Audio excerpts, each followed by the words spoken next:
And speaking, that's a good point to go into this next question we just got in. So this is talking about current state of karting, where it's at, and I think to build on it, where we'd like to see where it grow, and then we'll get to the Will Power Kart brand. First, let's start this weekend, right? How intense this field's going to be. I mean, we previewed it. There's at least 45 that's hit the cap in X30. The junior classes are all strong. The micro class is over 30, which has been awesome. This has been the first year in about maybe 3 or 4 years that the micros have started to really get big again. So, Billy, you're on. You've been living it every day that you're not at an IndyCar track. Will's been around it a lot too. But Billy, you first. What do you think? Current state of karting? I think it's pretty awesome, really. I think you mentioned the micro field there, and what I've learned over the past few years as we continue to grow and customers interested in joining us and learning. We've got quite a few in our camp that they've just started racing karts with us, first time ever. They might have come from quarter midgets or even from nothing, riding their Power Wheels around, and to watch the families and the kids take to it. And I mean, you could tell. I always say to people when they first start, I don't care what happens to you in 15 years. I'll put money on you're still going to have a go-kart in your garage. It never goes away. You're addicted to it. And I think just the sheer size and the amount of people coming in on the smaller levels. I mean, here at Whiteland, we've got 20 cars and kid carts every weekend, it seems. And and the minis and micros and sportsmen's and stuff like that, and the junior fields are stacked. I mean, obviously, and then on the other end of it, with everything that's happening right now with guys like Will and Joseph and uh, those guys coming back in and showing like, hey, you know, this stuff is real, and kind of bringing their social followings with them, and to show everybody what the sport's all about, and also to have their wits about them and their head on straight to be able to say, like I thought Will earlier saying, he'd be happy to get in the top 10. And I mean, I hope we could do a little bit better than that, but that's honestly, I think, a very honest estimate for the amount of talent that's out in the field there in X30 and all the senior classes. So I think it's going in the right direction and it's doing really well. And I think we can all support this younger generation that seems to be growing. I think that's going to be the key to the future. Yeah. Yeah. I mean, I would say what I think is great about karting is exactly what Billy said is, when you introduce, someone new to karting and it's a whole family affair, but it's the people you meet at the track. It's such a good community.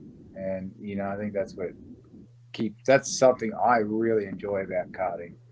It's you get to know everyone's friends. It's super competitive, but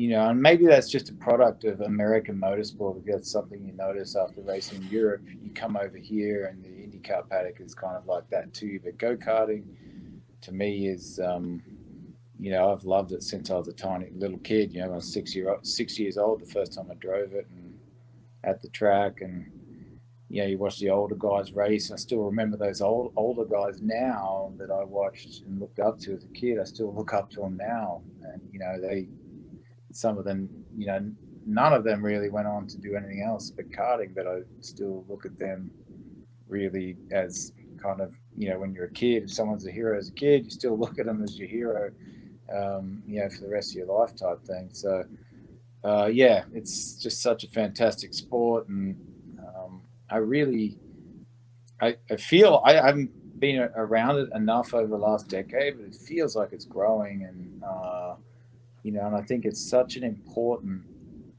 form of motorsport for really when you look at the whole of motorsport, because every single driver in Formula One has raced karts. Every single driver in IndyCar has raced karts. Every single driver in any major road course series in the world has raced karts. It's such a important part of someone's motorsport career. It's the beginning. It's you learn racecraft, lines, track conditions, changing grip, how to run new tires, all these things that kind of invaluable.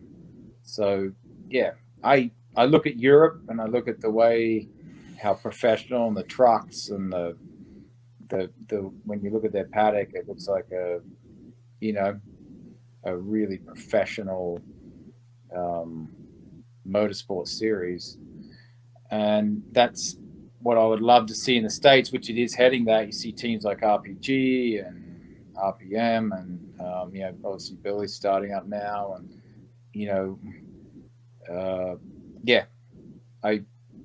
I think I would love to see karting absolutely thrive, and obviously there's different series, and it would be nice if there eventually was just two. I don't know the politics of it all, but I know my experience.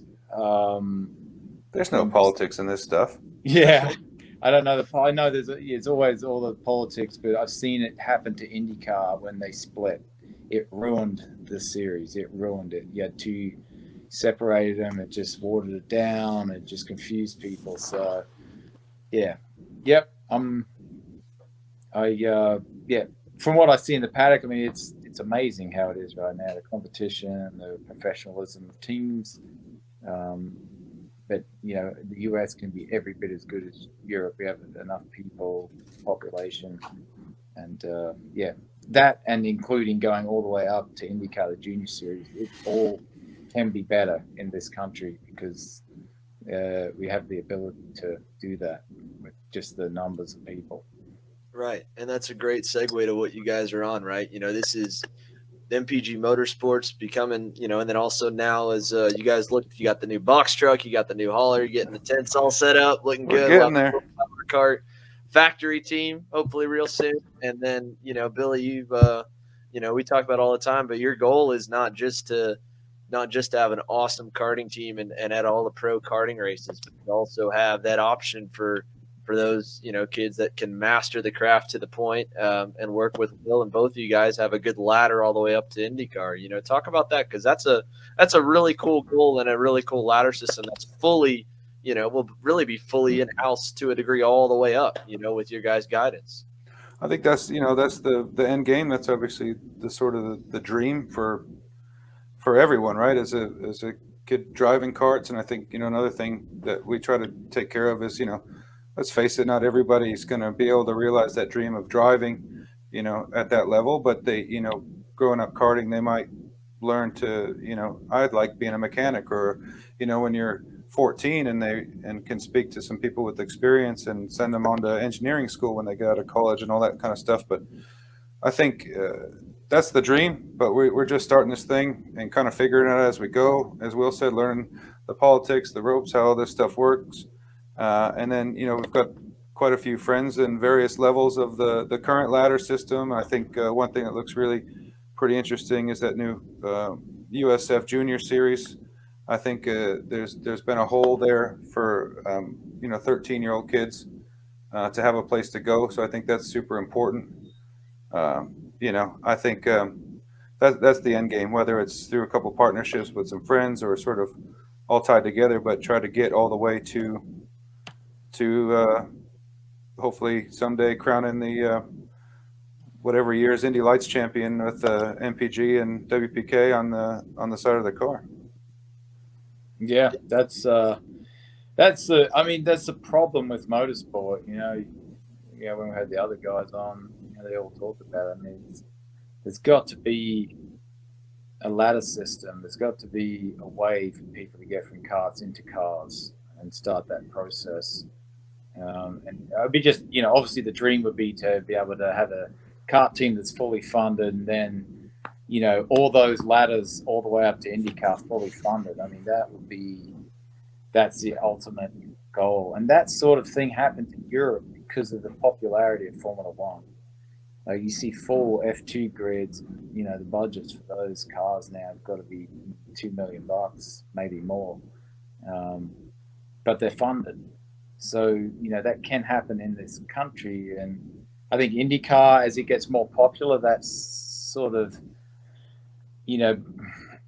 making open wheel racing popular again, as it was in the, 70s, 80s, or even earlier than that, 60s, 70s, 80s, 90s at its absolute peak. It's certainly getting back there now. And that helps when you're selling, some program like that. For junior categories, including starting the go-karts.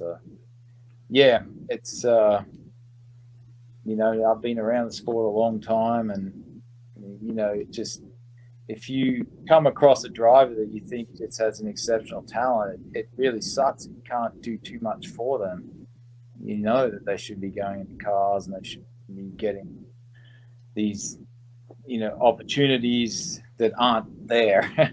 So, yeah, to create something like that, that would be really cool. And, you know, that's the good thing about where I am in the sport is I meet a lot of people that have the ability to fund something like that, and that's kind of something I've focused on pretty hard in, you know, these last couple of years, and you know, kind of laying the groundwork to be able to, once I retire, do some things like that.